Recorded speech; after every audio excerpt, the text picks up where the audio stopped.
Kumusta mga ka-home improvement? Alam nyo ba na isa sa pinakamalaking problema nating mga Pinoy pagdating sa bahay ay ang baradong alulod? Tama ba? Kaya nga dapat nating pag-usapan ngayon kung sulit ba talaga ang gutter guard.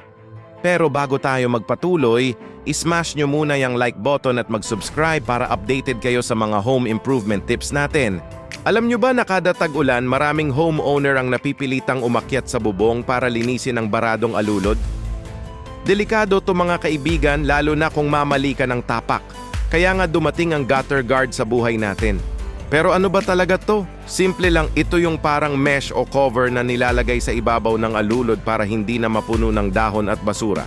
Parang security guard ba? Nagbabantay para hindi makapasok ang mga ayaw nating bisita sa alulod natin. Pero syempre, may mga magagandang dulot ito. Una, hindi na madaling mabara ang alulod mo. Pangalawa, mas kaunti na ang oras na gagastusin mo sa paglilinis. At pangatlo, protektado ka sa biglaang pag-overflow ng tubig ulan.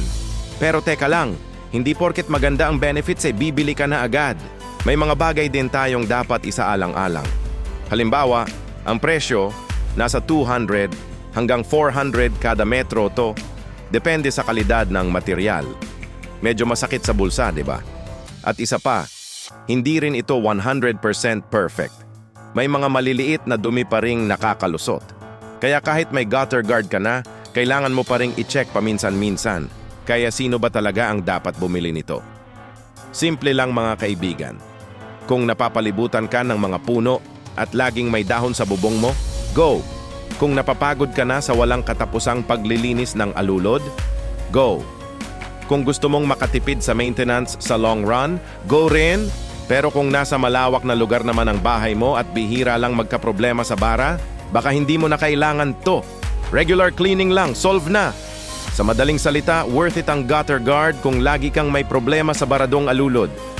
Pero kung hindi naman, baka mas mainam na isave mo na lang ang pera mo para sa ibang home improvements.